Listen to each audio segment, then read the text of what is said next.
우리 사도신경으로 신앙 고백 드리겠습니다.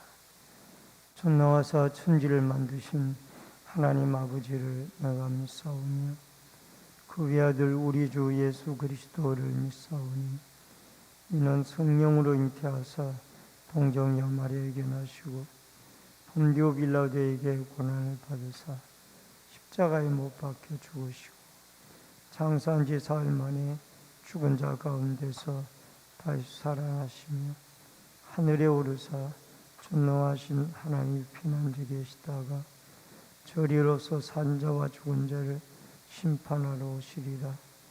성령을 믿사오며 거룩한 공예와 성도가 서로 교통하는 것과 죄를 사하여 주시는 것과 몸이 다시 사는 것과 영원히 사는 것을 믿사옵나이다.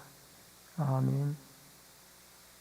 찬송가 303장 찬송입니다.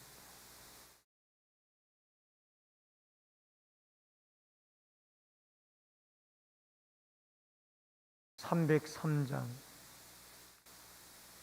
날 위하여 십자가에 중한 고통 받으사 대신 죽은 주 예수의 사랑하신 은혜여 보배로운 피를 흘려 영영 죽은 죄에서 구속함을 받은 우리 어찌 찬양 안 할까. 예수 안에 있는 우리 한량없이 즐겁고 주 성령의 위로함이 마음속에 차도다. 천국 음악 소리 같은 은혜로운 그 말씀 끊임없이 듣는 우리 어찌 찬양 안 할까. 이 세상에 모진 풍파 쉬지 않고 불어도 주님 안에 보호받는 우리 마음 편하다. 늘 깨어서 기도하고 저 천국을 바라며 주님만을 기다리니 어찌 찬양 안 할까. 하나님의 말씀은 마태복음 19장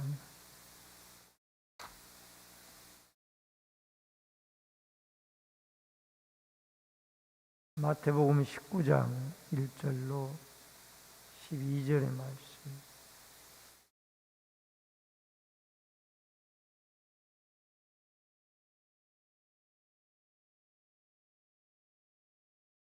예수께서 이 말씀을 마치시고 갈릴리를 떠나 요단강 건너 유대 지경에 이르시니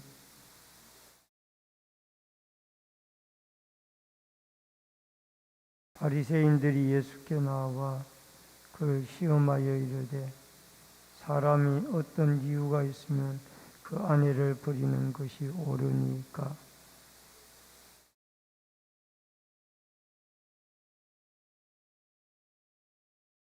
말씀하시기를 그러므로 사람이 그 부모를 떠나서 아내에게 합하라 그들이 한 몸이 될지라 하신 것을 읽지 못하였느냐.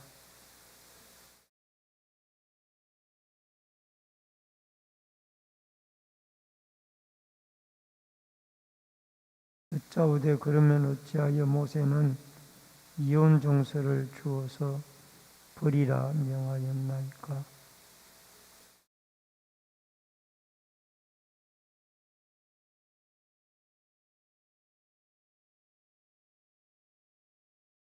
내가 너희에게 말하노니 누구든지 음행한 이유 외에 아내를 버리고 다른 데 장가드는 자는 간음함이니라.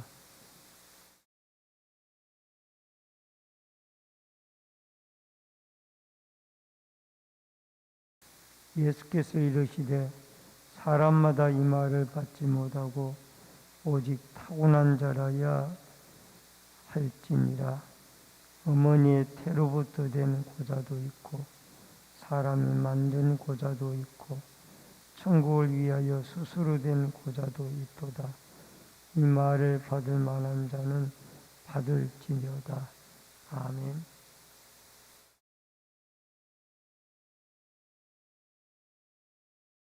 오늘 이 본문의 말씀은 결혼과 이혼과 독신에 대한 문제를 말씀을 하고 있습니다. 마태복음 19장부터 20장까지는 이 공생애, 예수님의 공생애의 후반기에 6개월에 대한 일들을 말씀을 하고 있습니다. 이 갈릴리 중심이었던 예수님의 사역이 이제 유대와 요단강의 베레아 지역으로 복음을 이동해서 전하게 되어집니다. 이때 예수님은 주된 가르침은 이 천국과 십자가의 죽으심에 대한 그러한 말씀의 내용으로 중심을 이루고 있습니다. 여러분,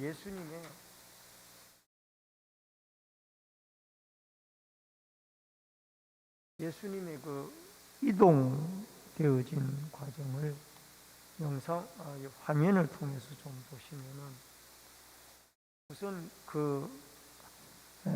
지금까지 예수님의 그 사역이 갈릴리 중심의 사역이었습니다. 여러분, 그게 갈릴리 가버나움이 갈릴리 호숫가에 자리를 하고 있고 또 그 위로 이두메 위에 가이사랴 빌립보라는 그런 곳에서 이 해몬산 기슭에서 주는 그리스도시요 살아계신 하나님의 아들이라고 고백했던 그 장소가 있고 가나의 혼인잔치에서 기적이 일어났던 것이고 나사렛은 예수님이 자라났던 곳이고 이제 그곳에서 내려와서 사마리아를 거쳐서 유대 땅으로 돌아오게 되어집니다. 이 유대 땅은 예루살렘과 베들레헴이 있는 곳으로서 이제 예루살렘에서 예수님의 십자가의 죽음이 가까이 오게 되어지는 곳입니다. 그리고 요단강 건너편의 베레아 땅도 예수님이 죽기 전에 6개월 공생의 어간에 복음이 전해지는 곳이기도 합니다. 어쨌든 이제 주님의 사역의 센터가 갈릴리 가버나움 지역에서 유대 지역으로 옮겨졌다. 이 유대 지역에서 결국은 예수님이 사역을 하시다가 나중에 십자가에 죽게 되어지는 예루살렘에서 죽게 되어지는 그런 모습을 우리는 보게 되어집니다. 자, 그러면은 이러한 이혼의 문제를 이제 이곳에 왔을 때에 유대 지역으로 들어왔을 때에 밖에 질문을 받게 되어집니다. 바리새인들로부터. 그 질문이 3절로 9절에 나오는데 이 바리새인들이 이혼 문제를 가지고 예수님을 시험에 빠뜨릴 목적으로 이 이혼 문제를 가지고 예수님에게 나와서 질문을 합니다. 3절에 보면은 예수께 나와 바리새인들이 그를 시험하여 이르되 사람이 어떤 이유가 있으면 그 아내를 버리는 것이 옳으니까. 이 문제를 가지고 나온 거예요. 이혼의 문제. 그랬더니 예수님의 첫 번째 대답이 사람을 지으신 하나님께서 본래 남자와 여자로 지었지 않느냐. 창세기의 섭리로 창조의 섭리로 들어가서 대답을 하시는데, 그러면서 근본적으로 하신 말씀에 영적으로, 정신적으로, 또 경제적으로, 사회적으로 이제 성년이 되어지면은 그 부모를 떠나 한 가정을 이룰 것입니다. 그런데 그 한 가정이 한 몸에다가 비유를 했습니다.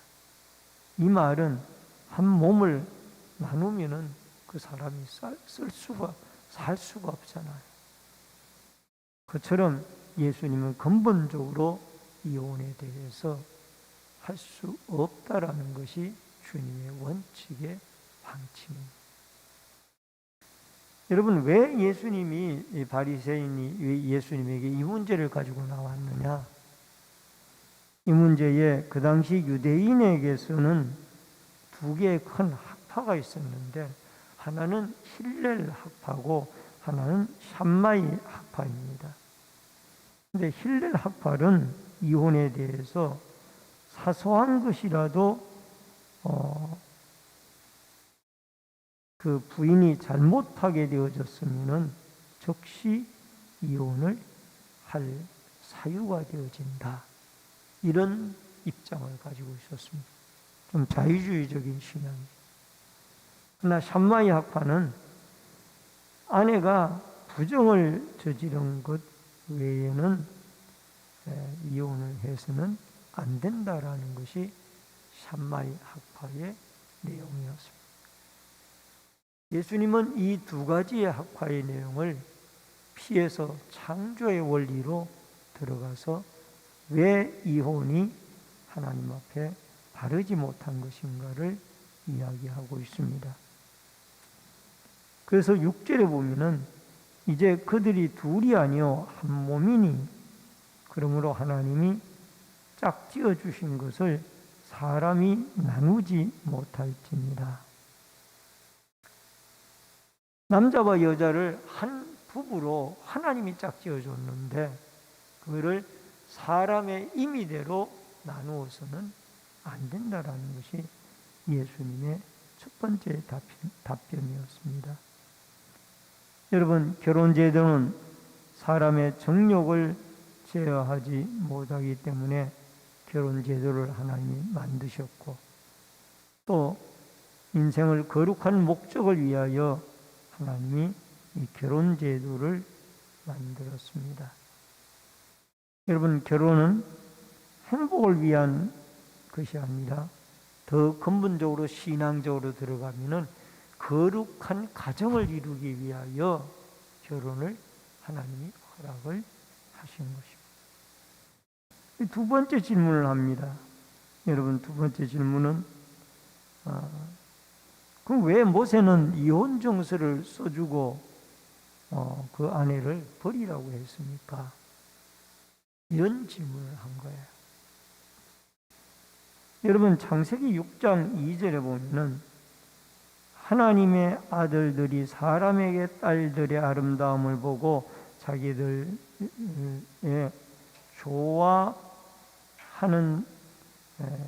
좋아하는 모든 여자들을 아내로 삼는지라. 이게 타락된 노아의 홍수 시대 이전의 이 상태의 이 결혼의 모습이었습니다. 여기에 사람의 아들들이라는 것은 믿음의 아들들이고, 여기에 세상의 딸들이라는 것은 결국은 불신앙의 신부감들이었습니다. 그러니까 타락을 하니까 자기 눈에 보기에 좋은 아름다운 외모로 그냥 보기에 마음에 드는 아름다운 사람들과 무조건 결혼을 하는 거예요. 그리고 그것이 타락으로 이어지고, 그래서 결혼은 행복을 위한 이유도 있겠지만 더 큰 이유는 가정에 하나님의 뜻을 이루는 거룩함을 위해서 가정이, 결혼이 이루어지는 것이다 라는 것을 우리에게 말씀을 해주고 있습니다.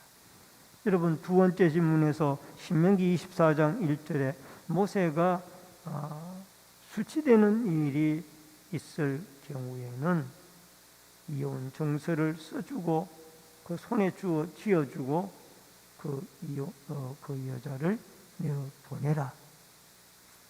이혼 정서라는 것은 이 여자를 보호하기 위한 하나의 방책이었습니다. 왜냐하면 이혼 정서가 없이 그 집에서 나오게 되어졌을 때에 그는 돌에 맞아 죽게 되어지는 그런 당시에 법이 있었기 때문에 이 돌에 맞아 죽는 것으로부터 보호하기 위하여 그에게 특별한 일, 여기에 수치되는 일이라는 것은 어떤 불륜의 간음죄를 지었을 때에 그를 이혼 정서를 써줘서 이혼을 허락하도록 해라. 그러나 여기에 그 다음 답변이 중요합니다. 이 이혼 정서를 써주라고 하는 것이 이혼을 허용된 것으로 보여지게 되어집니다만 8절에 가서 보니까 이 너희 마음의 완악함 때문에 아내 부임을 허락하였거니와 본래는 그렇지 아니하니라.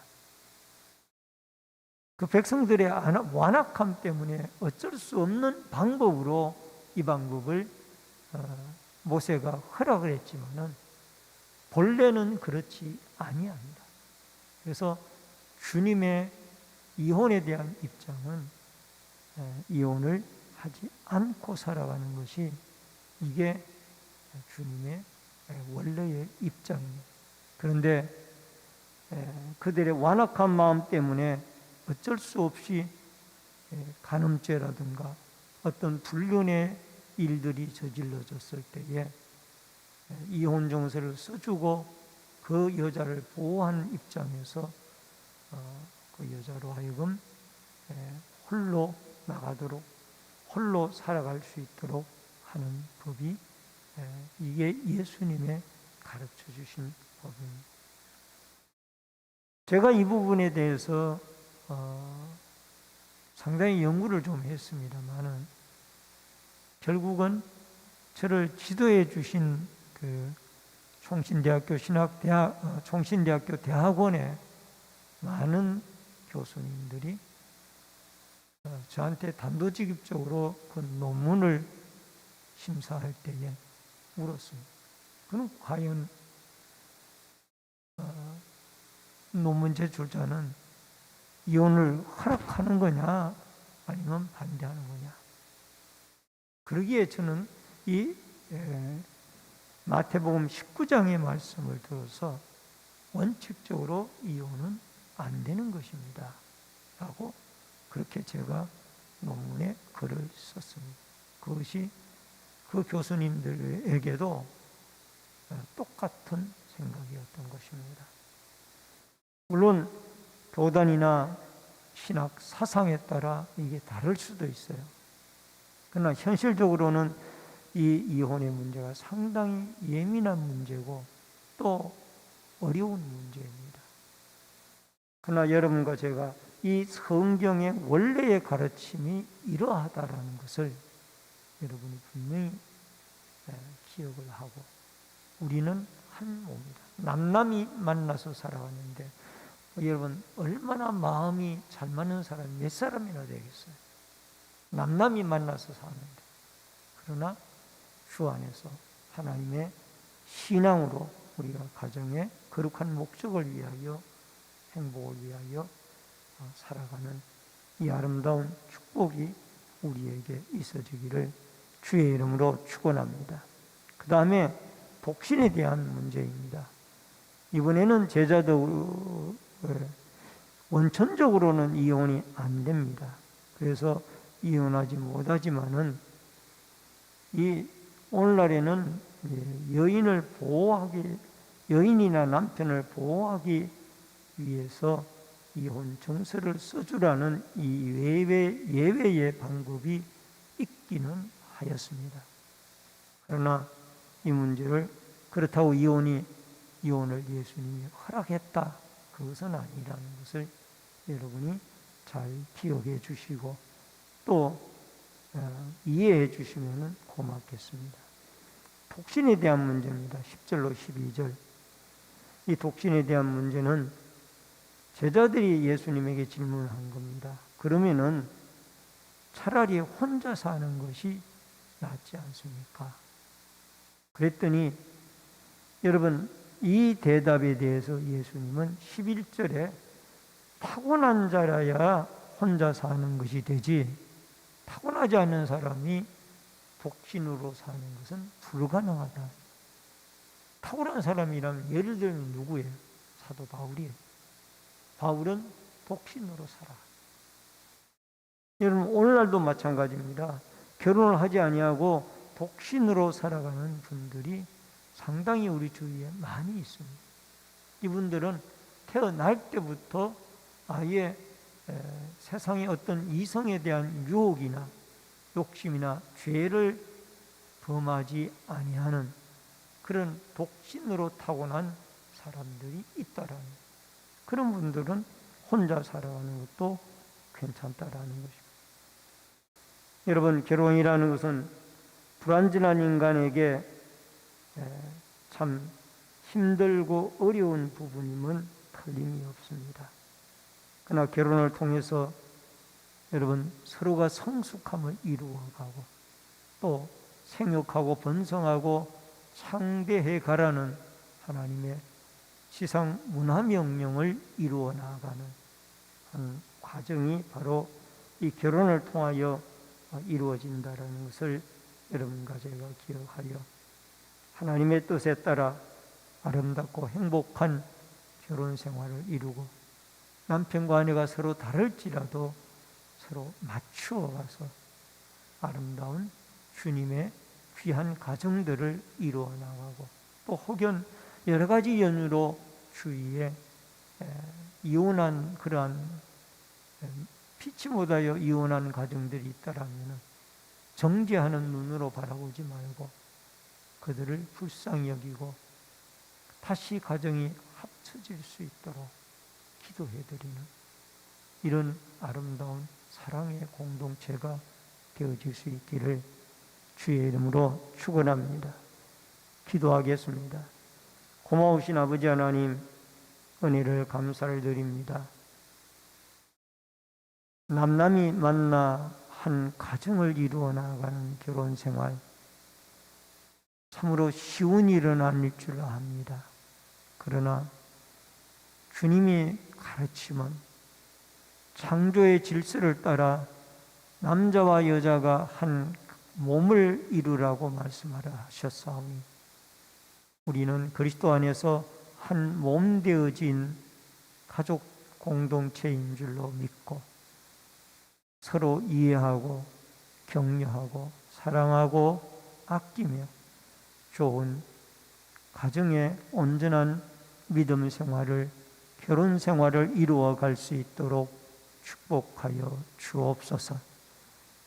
혼자 살아가는 독신의 문제는 하나님 앞에 은사를 받은 자만이 할 수 있는 일이오매 아버지 하나님, 우리가 특별한 연유로 가정이 참 어려움에 있는 그 성도들이나 또 주위의 사람들을 바라볼 때 정죄할 것이 아니라 그들을 긍휼히 여기고 또 그들이 다시 합칠 수 있는 일을 위하여 도고 기도를 해드릴 수 있도록 성숙한 믿음을 저희들에게 허락하여 주시옵소서. 이 새벽에도 소원 예물 드린 귀한 손길이 있습니다. 마음의 소원이 하나님께 상달되어지도록 도와주시고 응답하여 주시옵소서. 이 새벽에도 기도하고 간구할 때 아버지 하나님의 성령의 기름 부으심이 함께 해주시기를 원하옵고 예수님의 이름으로 기도하옵나이다. 아멘. 하늘에 계신 우리 아버지여, 이름이 거룩히 여김을 받으시오며 나라 임하옵시며 뜻이 하늘에서 이루어진 것 같이 땅에서도 이루어지이다. 오늘날 우리에게 일용할 양식을 주옵시고 우리가 우리에게 죄 지은 자를 사하여 준 것 같이 우리 죄를 사하여 주옵시고 우리를 시험에 들게 하지 마옵시며 다만 악에서 구하옵소서. 대개 나라와 권세와 영광이 아버지께 영원히 있사옵나이다. 아멘.